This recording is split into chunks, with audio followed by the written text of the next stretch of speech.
Bueno, doctora Lagia, estamos pensando qué es el delito. Así que la pregunta es esa y es básica, digamos. ¿Qué es un delito? Bueno, un delito básicamente es una conducta, que eso ya dice bastante porque hay otros hechos que no son conducta, el pensamiento, y por lo tanto no pueden ser objeto del delito, pero así circunscripto, el delito como conducta, que tiene que tener ciertas características, tiene que estar prohibida en la ley, tiene que estar definida legalmente, bueno, tiene que provocar una conducta, tiene que ser lesiva para los derechos de alguien y además tiene que ser culpable. Esas son las características que tiene un delito, pero la más importante de todo es que es un hecho creado por la ley que genera un trato cruel. En la historia del derecho, en la historia también, que es la historia también de los últimos 5.000 años, del derecho en la forma que lo conocemos hoy, sobre todo el derecho penal, el delito se sanciona con un trato físico cruento. Es decir, la reacción frente al delito siempre es una reacción aflictiva, por eso hay que tener mucho cuidado para todos los operadores que trabajan en la organización, en la economía del castigo en una sociedad, y en un gobierno, participan en el gobierno de la distribución del castigo. Hay que tener mucho cuidado porque bueno, es decir, se está jugando con fuego. El delito como creación justifica la intervención punitiva del Estado y por lo tanto, bueno, es un hecho cruento, es una organización del sufrimiento y por lo tanto nuestra tarea es reducir esa posibilidad de que un país se deslice o caiga en el gobierno del trato cruel, ¿no? Es decir, el delito permite esa relación entre la población y la autoridad, es decir, autoriza el uso del castigo físico. Por lo tanto, nuestra tarea es ser muy cuidadosos, restrictivos, disminuirlo al máximo posible, así hay otras alternativas frente al conflicto, porque el delito no solamente tiene esas características formales que menciono, sino también fundamentalmente es un hecho conflictivo. ¿Qué hay detrás de un discurso que, por ejemplo, dice, discurso político, ¿no? Que todos los discursos son políticos, un crimen, un castigo? Que un eslogan de una campaña sea un crimen, un castigo. ¿Qué esconde, digo, al margen de la política en sí, qué esconde como discurso atrás? Y el castigo en general, el maltrato es decir, un maltrato racionalizado, porque la historia de los últimos 5.000 años es racionalizar el maltrato. Por supuesto, el delito son conductas a veces muy, muy graves que van desde el homicidio a las matanzas masivas. Racionalizar el maltrato. Y racionalizar el maltrato frente a un conflicto, es decir, para nosotros nos puede parecer bastante natural y común que frente a un comportamiento que consideramos grave, un robo, un homicidio, respondamos con violencia, es decir, se responda públicamente con violencia bajo la idea que esto lo han pensado los profesores de Derecho y los políticos, como señalás vos, que sin castigo la sociedad, frente al conflicto, la sociedad cae en una anarquía de todos contra todos. Bueno, esta es una visión bastante parcial, reducida. Los antropólogos señalan que sociedad humana hubo hace cientos de miles de años y solo en la última porción, es decir, en los últimos 5.000 años de historia humana, aparece el castigo como una solución frente al conflicto. Es decir, antes de la existencia del castigo existían otras en la sociedad humana, no como la conocemos nosotros, eran sociedades salvajes. Los antropólogos señalan y nos han explicado que bueno, durante muchísimos miles de años los conflictos se resolvían mediante la palabra, mediante la composición, mediante el arreglo. Es decir, la característica de esas sociedades eran sociedades más igualitarias. Es decir, una hipótesis que nosotros tenemos es que cuanto más igualdad social, más bienestar de la población, menos necesidad tiene el gobierno de administrar la vida humana mediante castigo. Yendo al circuito, digamos, que hace un delito, cuando llega un expediente de una denuncia que tiene un delito, que alguien infringió la ley, Además, digamos, ¿cuál es el camino? ¿Qué pasa en una fiscalía con un delito? Bueno, en primer lugar, pues, los jueces, los fiscales y los defensores no son los que primero intervienen en lo que llamamos proceso de criminalización. Ese proceso de criminalización no inicia con una actividad judicial, se inicia con una actividad, digamos, del gobierno, que tiene una función de seguridad, lo inicia la policía o la fuerza de seguridad. En democracia la policía, en dictaduras en general los procesos de criminalización lo pueden iniciar las fuerzas armadas o las fuerzas militarizadas o pueden mezclarse. Y el fiscal, en realidad, en nuestro país esperamos prontamente una reforma. Sabemos que hay varios caminos y proyectos de reforma, pero la intervención del fiscal es bastante secundaria. El protagonista esencial de un proceso penal comienza con la policía y sigue con el juez, todavía el juez el juez de instrucción, está muy vinculado con la historia de la Inquisición, todavía tenemos un sistema con características medievales en la Argentina, en el sentido que el protagonismo del juez opaca al resto de las partes, no es un juicio de partes, es decir, el juez lo primero que hace es recibir la denuncia y si hay fundamentos,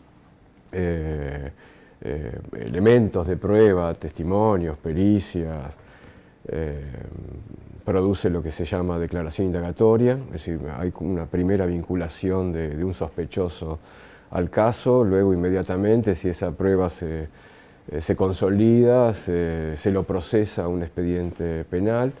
Lamentablemente en América Latina la mayoría de las criminalizaciones que importan no necesariamente delitos graves están acompañadas de una prisión preventiva. La mitad de los presos de América Latina están en esa situación, es decir, presos sin condena. Es una tarea también importante. ¿La mitad de los presos de América Latina? De la mitad de la Argentina, la mitad. No, uno cree que la prisión es la consecuencia de haber sido condenado en un proceso. Bueno, eso es falso. O sea que, como se suele decir, se condena más el acto, la peligrosidad del acto que de la persona, digamos. No, quiere decir que... No, al revés, mejor dicho, la peligrosidad de la persona más que del acto. Sí, la idea de peligrosidad siempre juega en el imaginario del juez, del policía, del criminólogo. Siempre hay una idea de que el delito es lo más peligroso, cuando en realidad hay muchísimas otras situaciones peligrosas en la vida sin que tengan esta respuesta y el tratamiento punitivo. Pero lo que quiero decir es que son presos sin condena, es decir, presos que todavía no fueron condenados en una sentencia, es decir, esa sentencia no está firme y están condenados. Están padeciendo penas sin que una sentencia los haya ¿Cuántos condenado. de esos presos sin condena son ricos? No, bueno, no. Ricos prácticamente, ni ricos ni genocidas son los clientes habituales del sistema punitivo a lo largo desde que aparece la pena como una función política, es decir, de gobernar, es decir, desde que aparece el Estado, el proceso de selectividad es una característica es decir, el proceso penal es generalmente para población, sectores vulnerables, de distinto tipo de vulnerabilidad cultural, económica, social, etaria, de acuerdo a los monstruos que quiere la autoridad de turno, es decir, que pueden ser brujas, homosexuales, comunistas, terroristas, traficantes, bueno, pobres, chorros, siempre la autoridad tiene ahí un enemigo a mano vulnerable para convertirlo en chivo expiatorio de los problemas de un país. Por eso la tarea judicial o de fiscal o defensor es una tarea muy importante porque, bueno, es un riesgo gobernar con castigo. Claro. ¿Y qué pasa? Sí. Sí. ¿Qué pasa con los delitos económicos?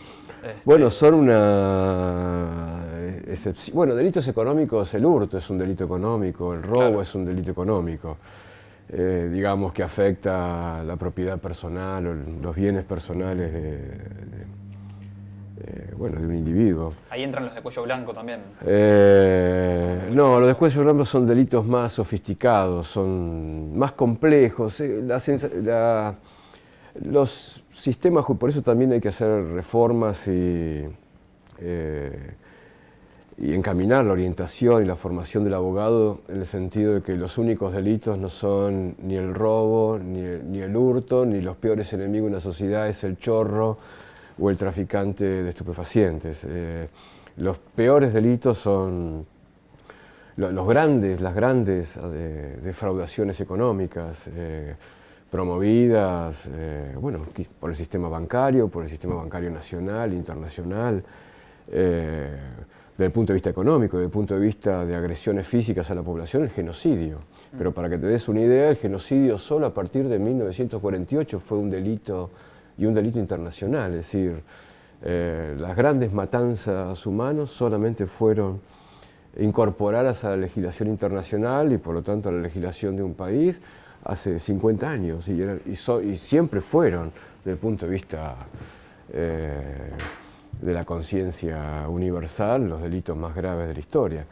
Bueno, hay que hacer un esfuerzo para llevar a los grandes crímenes económicos y los grandes crímenes contra la humanidad, llevarlos a, bueno, procesar a sus autores, llevarlos a juicio y condenarlos es un gran trabajo. En la Argentina el genocidio llevó a llevar a los responsables o someter a los responsables a un juicio, debate público, bueno, llevó 3 décadas. Y las mismas dificultades existen frente a los responsables civiles del genocidio, que son los que se beneficiaron económicamente. Y lo mismo ocurre con los grandes crímenes bancarios, financieros.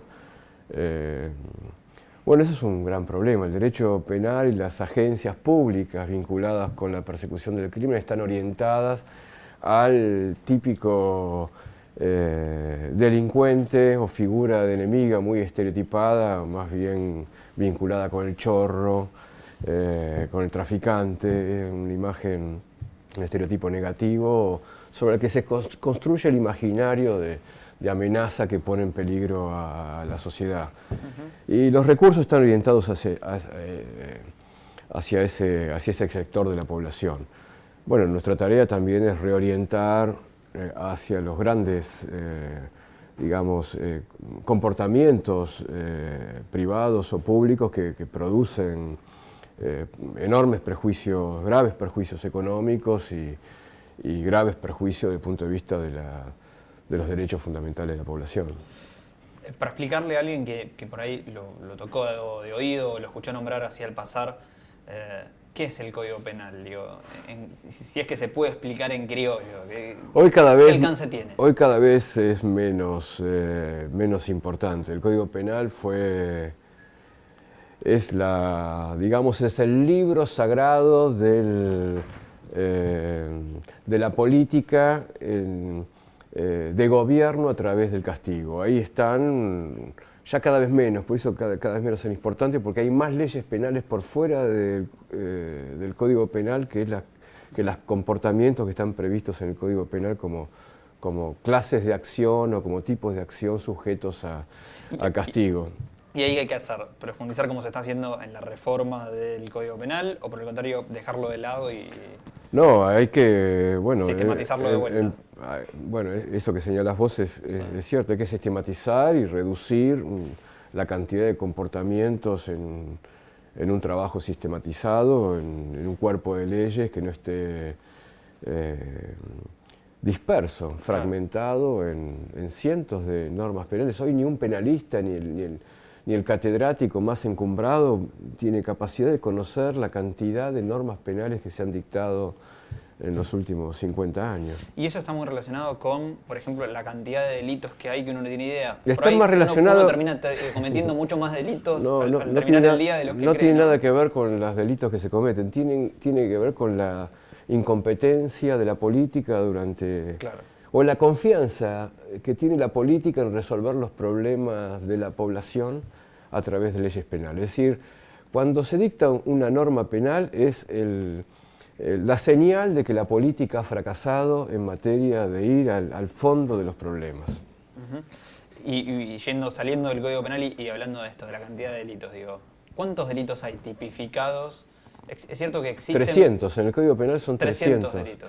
Pero hay algunos miles, que uno hay comete miles. sin darse cuenta permanentemente? ¿Hay alguno que...? Y por supuesto, es decir, algunos los cometen conscientemente y no son objeto de persecución. Los más grandes crímenes no se persiguen, jamás se persiguieron. Los grandes crímenes económicos, claro. Los grandes quebrantos económicos que ha sufrido el país cíclicamente cada 25 años han sido cometidos como grandes fraudes al patrimonio de la población, desde la privatización, solamente mencionando la década del 90. ¿Y existen delitos mundanos que por su insignificancia del día a día... Bueno, los jueces todavía en este sistema inquisitivo sobre el que esperamos una pronta reforma, todavía siguen cometiendo delitos porque dicen estar en declaraciones de testigos y imputados y de hecho son declaraciones que toman los empleados, o el secretario, funcionarios que por lo menos tienen el título de abogado. ¿Y eso es lo ideal que lo haga, que es un fiscal? No, bueno, en principio lo tendría que hacer el juez, la declaración indagatoria tendría que estar presente el juez en los actos más importantes. Pero como son procedimientos medievales, escritos, medio secretos, burocratizados al máximo, bueno, de otra manera impediría, el juez no podría estar en todos los actos judiciales que la ley le exige que estés. Claro. Bueno, ese es un comportamiento banal que desde el punto de vista formal, bueno, implicaría la comisión de un delito de incumplimiento de los deberes de funcionario público, pero nadie los persigue porque muchas veces la ley implica al mismo tiempo una condición, pone condiciones de imposible cumplimiento. Claro. Muchas gracias. De nada.